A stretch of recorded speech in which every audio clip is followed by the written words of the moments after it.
BBOR, Black Box Online Radio, coming to you from West Virginia at heart and from around the globe. And hello everybody, today is Wednesday, another Ripper Wednesday. Welcome to the show, how's everybody doing? On Wednesdays I talk to you guys about Jack the Ripper, perhaps the world's most famous unsolved mystery, and in this episode I will be responding to the book Zodiac the Ripper by Paul Christian. And you guys know the drill, you can hit the like button if you want, subscribe if you haven't, and drop a comment down below if you have something to say about Jack the Ripper. For larger things, you can send them to me at blackboxonlineradio@aol.com. You can also join the channel membership if you would like a bonus episode about Jack the Ripper every week, which I call the Double Event, and you can get this show anywhere you get your podcasts, Spotify, Apple Podcasts, and beyond. And I am your host, Black Box Ned. Now, this is going to be an episode where I'm going to be extremely honest. And the reason for it is that I talk about the Zodiac Killer every Monday, Zodiac Monday, and I talk about Jack the Ripper every Wednesday, Ripper Wednesday. So I began to notice that there were some very strong parallels between these two cases. In fact, that was the reason for the birth of Ripper Wednesday. Back in 2022, I was doing a revolving panel of shows for the Wednesday segment. I started with the Texarkana Moonlight Murders, I also talked about the Long Island serial killer, and even the Axeman of New Orleans. But once I got to the Jack the Ripper stories, I really noticed that this was going to turn into a full-on regular segment and regular part of Black Box Online Radio. I did my first episode about Jack the Ripper 5 years ago, but in 2022 is when I launched this regular segment, Ripper Wednesday, which you're listening to now, and I found that there were some books out there that were talking about Jack the Ripper and the Zodiac at the same time. One of them was Jack the Ripper and the Zodiac Killer by Zed Simpson, and that is a book that is a little bit hard to read. It is a discombobulated set of ramblings. It's almost as if the writer was just spending 2 days staying up, just drinking coffee and maybe taking Adderall, and using voice recognition software, talking nonstop, where one paragraph is about the Zodiac Killer, one paragraph is about Jack the Ripper, and almost no discussion of the parallels and the possible thesis statement that the Zodiac Killer was using Jack the Ripper as a playbook. The Zodiac was taking certain influences from Jack the Ripper, the Whitechapel Fiend, and incorporating them into the creation of his persona, and also talking about how there were similar psychological factors that could have driven these killers to operate in the same way. So that book didn't really sell for me, and it also is one that is not extremely thoroughly researched, and I talked about it on several different Zodiac Mondays. Then, last year, I had the opportunity to read Unsolved Murders, Jack the Ripper and the Zodiac Killer, or I believe it's Unsolved Murders, the Zodiac Killer and Jack the Ripper by Patrick Auerbach, and that is going up there with one of the worst Zodiac Killer books that I have ever read. And I was talking about this on a recent Zodiac Monday, and I said that there's a book out there called The Zodiac Killer Cover-Up, also known as The Silence Badge by Lyndon Lafferty. And I didn't say that it was the worst book. It's up there with the worst books. It's really hard to choose just one book that might be the worst of all time, but up there would be The Unsolved Murders, The Zodiac Killer and Jack the Ripper by Patrick Auerbach, because that book is simply just a discussion on the famous Zodiac Killer suspects and Jack the Ripper suspects. Again, no discussion of the influences, no discussion of the psychological similarities, no discussion on how Jack the Ripper could have been very influential on the creation of the Zodiac Killer. And some of the Zodiac sections were just like half a page. Like, we're talking about one large paragraph is just on a page talking about a suspect, and that's half the entire book is just repeating that process. Now, I will give credit to Patrick Auerbach. The Jack the Ripper sections are absolutely better and more well written, and there's a lot more thought put into the Jack the Ripper portions of that book. And you can hear about this in my two-part book discussion on Unsolved Murders by Patrick Auerbach. I have a Zodiac Monday episode and a Ripper Wednesday episode where I was discussing them. And that brings us to where we are today. I found this book online, and I decided to just go with it immediately. This book was published in 2019, but I had never heard of it, Zodiac the Ripper by Paul Christian, and I was like, this is a subject that I find to be absolutely fascinating. This might be the most fascinating aspect of the Zodiac Killer and the Jack the Ripper mysteries for me, is how the The Zodiac killer of the 1960s could have been using Jack the Ripper as a playbook. Jack the Ripper was a serial killer that committed the first crime on August 31st of 1888 with the murder of Polly Nichols. On September 8th of 1888, there was the murder of Annie Chapman, and then a letter was mailed on September 27th of 1888. It is dated September 25th, but this was mailed on September 27th, and it is the Dear Boss letter. This is the one where Jack the Ripper makes his debut to the world. Then, roughly 3 days later, on September 30th of 1888, there was the double event where two women were murdered in one night, Liz Stride and Catherine Eddowes. And after that, we have the Saucy Jackie postcard, which is another communication written by Jack the Ripper. And then there's a roughly 2.5 week gap, or 2 week gap, let's just say that, until there is the writing of the From Hell letter, which is widely thought to have been Jack the Ripper's most likely confirmed communication, either the Dear Boss letter or the From Hell letter. And then we get to November 9th of 1888 with the murder of Mary Kelly. Now, of course, there are lots of other Jack the Ripper letters out there, such as the Openshaw letter and the McCarthy letter, but there are really only three communications that I found are given very strong consideration as to having to come from the killer, as opposed to a lot of these other copycats or hoax letters. With the Zodiac killer, the first crime occurred on December 20th of 1968 with the murders of David Faraday and Betty Lou Jensen. Then there was the Blue Rock Springs shooting on July 4th of 1969, which saw the death of Darlene Ferrin. On September 27th, there was the Lake Berryessa stabbing, and then there was the murder of Paul Stine, the taxi driver, on October 11th of 1969. This book by Paul Christian, Zodiac the Ripper, is not exactly going to just do an enormous deep dive into both cases, and it's not necessarily going to be taking all of these similarities and psychological factors into account, but I must say that it is better. It is absolutely better than the previous two Zodiac, Jack the Ripper books that I talked to you about. Some of the info that is discussed in Zodiac the Ripper is going to be just laying out the case that there are strong similarities and strong parallels. And then there's also going to be a discussion on how we can actually solve the Zodiac killer mystery. And I might be giving away the ending, but I do think that this is a very valuable thing to talk about. So, firstly, what are some of the similarities? Well, firstly, Jack the Ripper had a very small reign of terror, right? And the Zodiac killer also had a small reign of terror. Both reigns of terror are less than 1 year, and they have 5 confirmed victims. And what is really interesting and noted by Paul Christian in the book is the killers seem to deviate from their victimology or their victim profiling with the final murder. For example, with the Ripper crimes, the women were a little bit older. They're in their perhaps early to mid 40s for simplicity's sake. And then with the fifth murder, the murder of Mary Kelly, the Ripper is targeting a woman who is younger, in her mid 20s. And this is an observation that I've never even discussed before on Black Box Online Radio, and that is that with the Zodiac, it's the same thing. The Zodiac is targeting younger people, and then the final victim is older. Yes, there's the deviation. I talk about that all the time, but the final victim is older in the Zodiac case, and the final victim is younger in the Jack the Ripper case, meaning that the Zodiac is targeting victims between the ages of 16 and 22 years old, until the final murder, the murder of Paul Stine, the taxi driver. And this is when the Zodiac is targeting someone who is 7 years older than the oldest previous victim. Darlene Ferrin and Cecilia Shepard were 22 years old, and Paul Stine was 29 years old.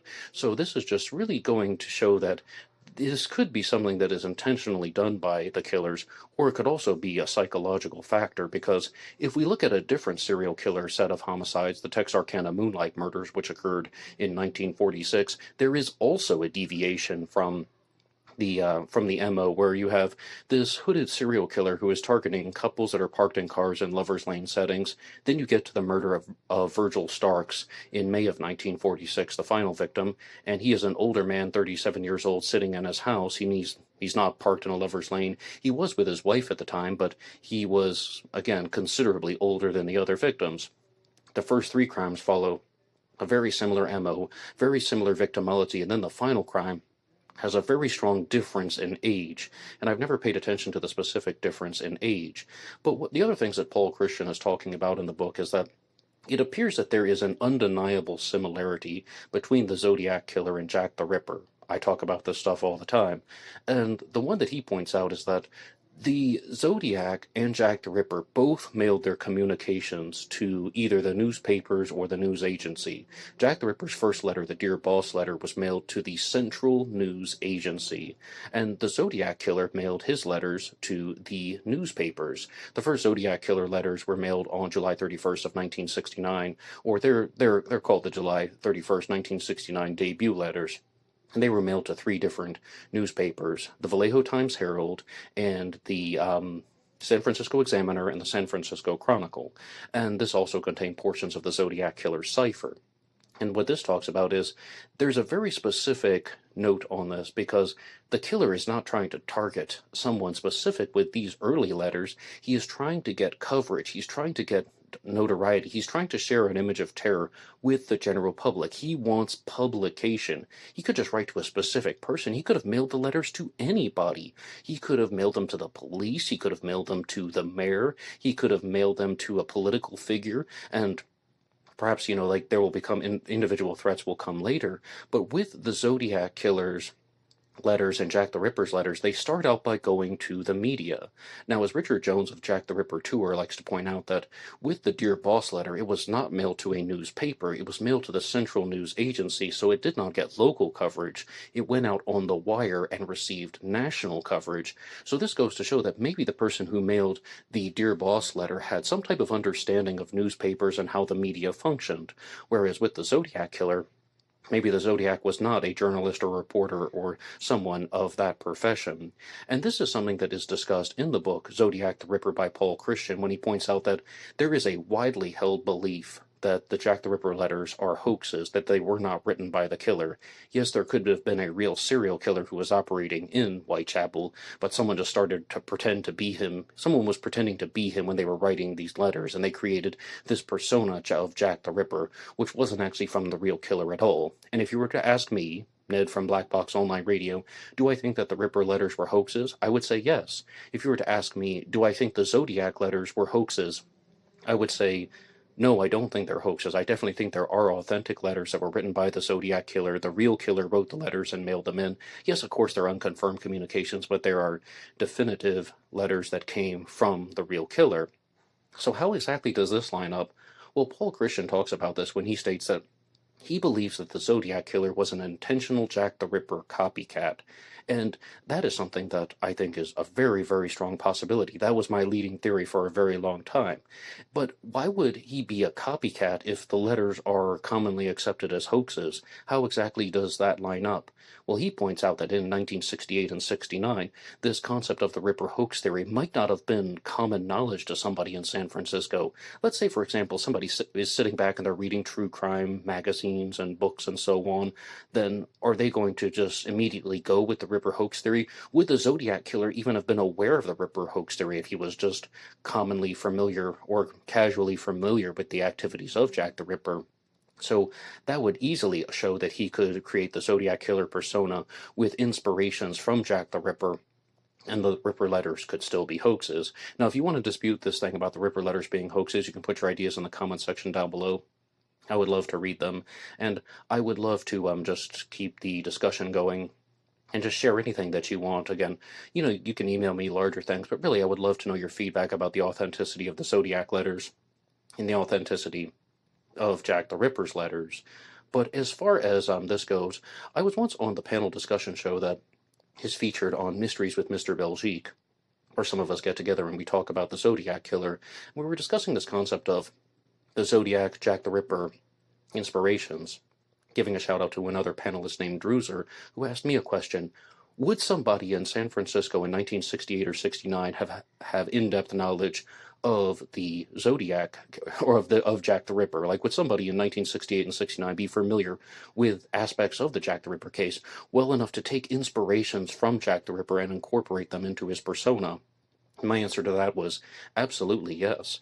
I mean, one thing that really surprised me about Jack the Ripper is that there is just so much international coverage, and this all relates to back to what Richard Jones said about how the communications went to the Central News Agency, they went out on the wire, they first received national coverage, and then people in various corners of the world were talking about Jack the Ripper. Even in 1888, this is mentioned in the Texas newspapers, and yes, Jack the Ripper became an internationally known figure all the way back to the 1800s. But in 1966, there was a book that was published called The Autumn of Terror by Tom Cullen. And this is 1966. This is 2 years before the Zodiac Killer committed his first murder. When I was on the panel discussion show, I misstated the date and I said it was 1952. I'm not sure where I got that from. I can take a few guesses, but this is something that the Zodiac Killer could have easily been familiar with. Another thing that's mentioned in Chapter 4 of this book here by Paul Christian, Zodiac the Ripper, is that the Zodiac would have been reading this stuff, hypothetically, possibly, and he's going to be reading about how the Ripper may have mailed the From Hell letter, which again comes in October of 1888. And the From Hell letter contains a portion of a kidney, and one of the victims, Catherine Eddowes, was missing a kidney, and half the kidney was cut and put into a box that was mailed with the From Hell letter, which was sent to George Lusk, the chairman of the Whitechapel Vigilance Committee. And if somebody were just reading something like that, they would think, well, clearly that's the same person. Obviously, this person provided some type of trophy or some type of evidence from the crime scene to authenticate the letter or to make it look like they were indeed the killer. So by Paul Christian's own admission, the Zodiac would have had no reason to question that. Now, this is something that is going to bring us to the next point, and this is actually in Chapter 5, and it's something that I hope to discuss on Zodiac Monday in a much greater level. It's a statement that could be relevant to True Crime Talk Radio in the morning, where any subject is fair game. And Chapter 5 begins with this sentence: "Murders do not happen in isolation, and while I believe these heinous crimes are the sole responsibility of the killers themselves, it is important to look at the wider context." Okay, now, we just have to stop right there. I think that this is a very bizarre sentence because murders do not happen in isolation. Well, does he mean something that is extremely literal or extremely obvious, that you need multiple participants to have a murder, you need a murderer, and you need a victim? Well, of course, that would be the case. To say that murders can't happen in isolation, well, there can definitely be some people who commit one murder and then they never kill again. Not every murderer is going to go on to become a serial killer.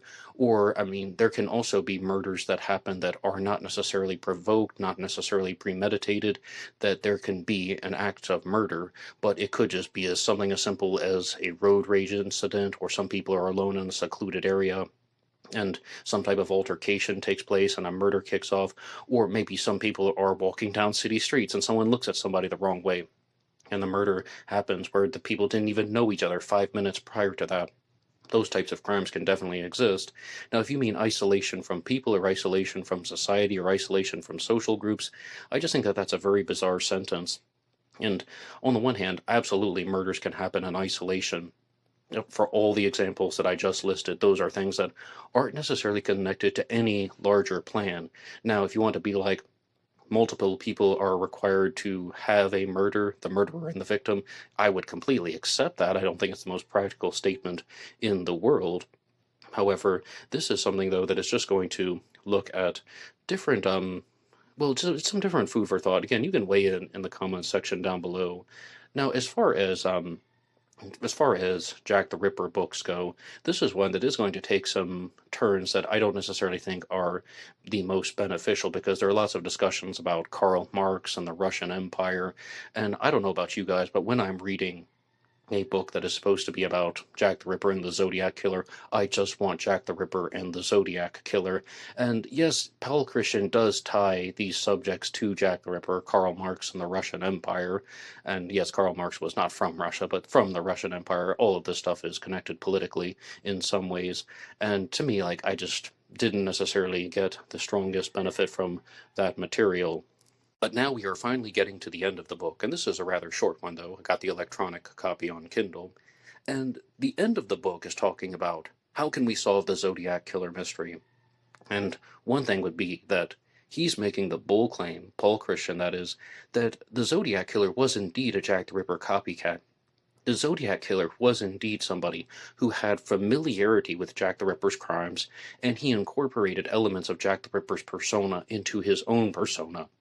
That would require some type of exposure, and the way to go about solving the Zodiac Killer mystery would be look at how Jack the Ripper materials were distributed in 1968 and 69, which libraries had stuff like the book The Autumn of Terror, which publications were putting out articles about Jack the Ripper. Find the hot zones, find the areas where these materials were distributed most widely, and then look at how and why they could be connected. Look at residents in the area, look at people who were checking out the books like The Autumn of Terror, and who were reading about this stuff, and then who would have had this type of knowledge about Jack the Ripper. If you had some type of library record that shows that Mr. So-and-so checked out the book The Autumn of Terror 10 times or something between 1966 and 1968, all right, then that person can go and become one of your prime suspects.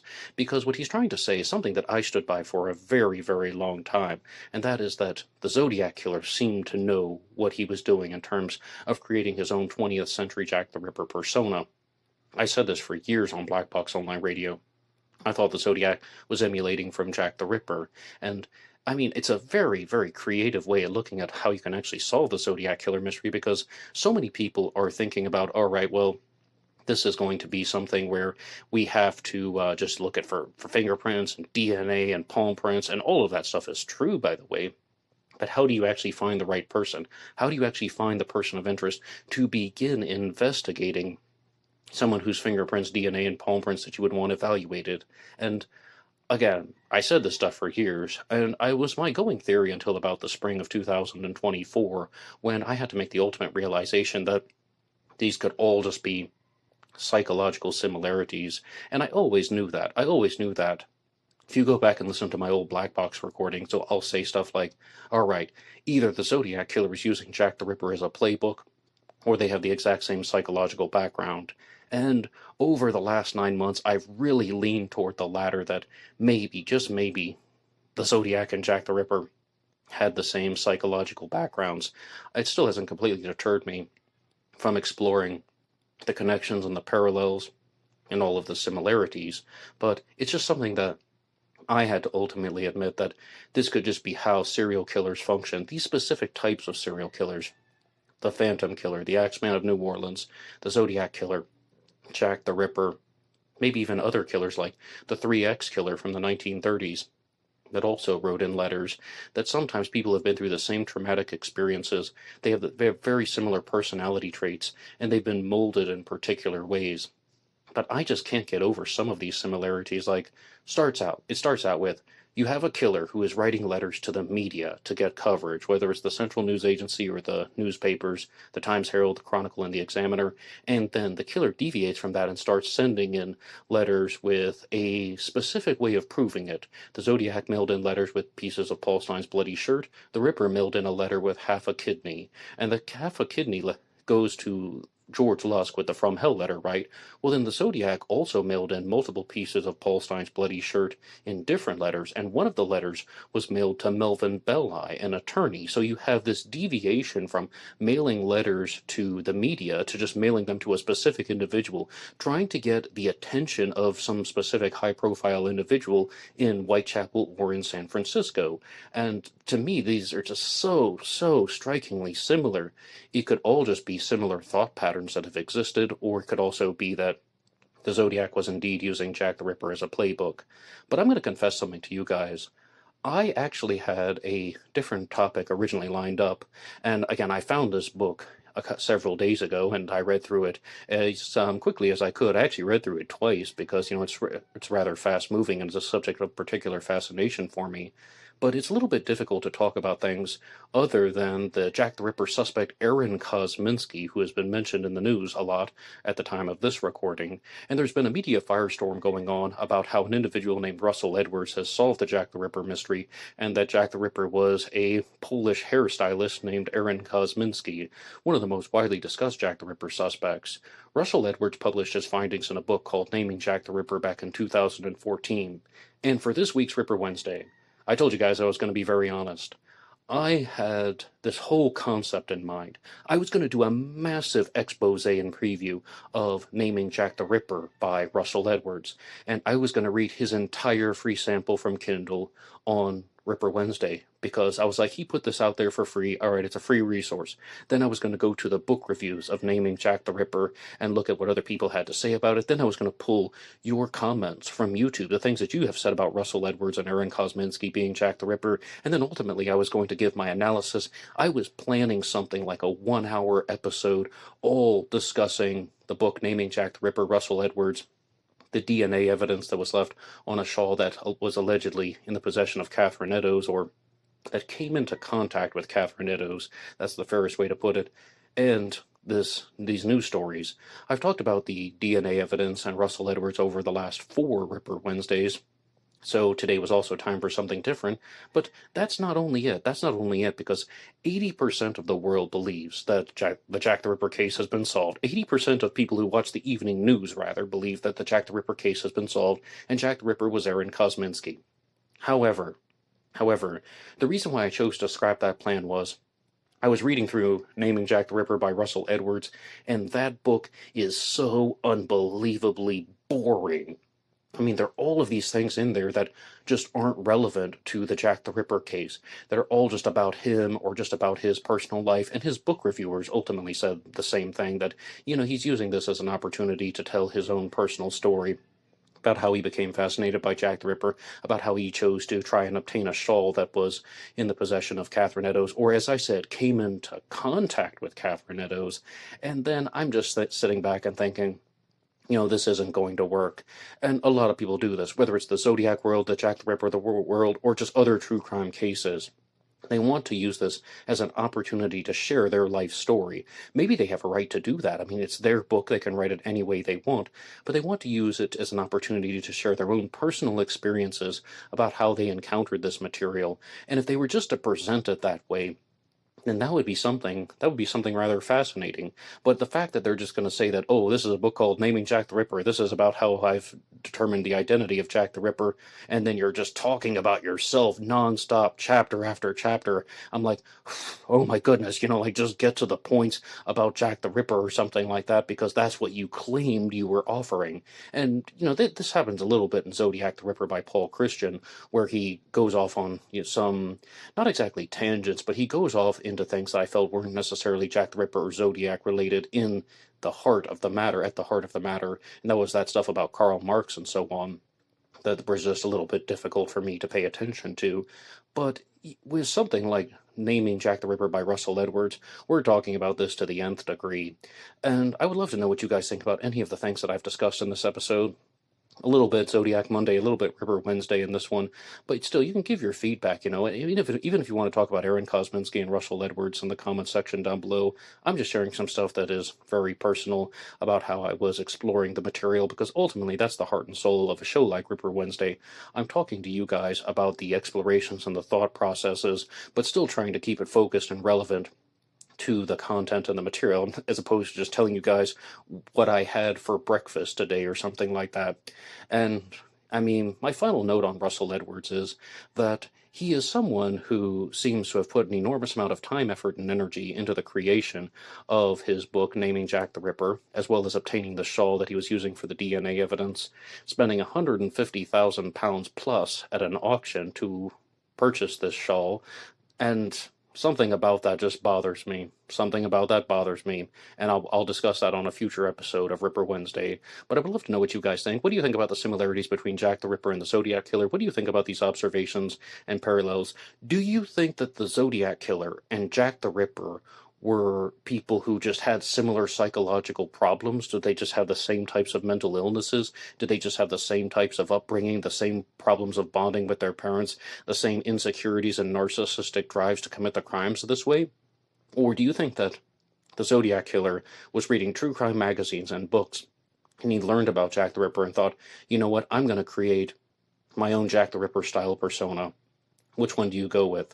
I would love to know your ideas in the comment section down below. And this is the first week where we will have a double event here on Black Box Online Radio. If you join the channel membership, you will get a bonus episode about Jack the Ripper, and that will be happening every Wednesday for the foreseeable future. Thank you so much for listening once again. Anybody can write the show at blackboxonlineradio@aol.com, and you can also get me on Facebook. There is a Black Box Online Radio Facebook page. My personal Facebook's name is Ned DeHaan, and there is Black Box Ned 88 on Instagram and TikTok. See you over there. Until next time.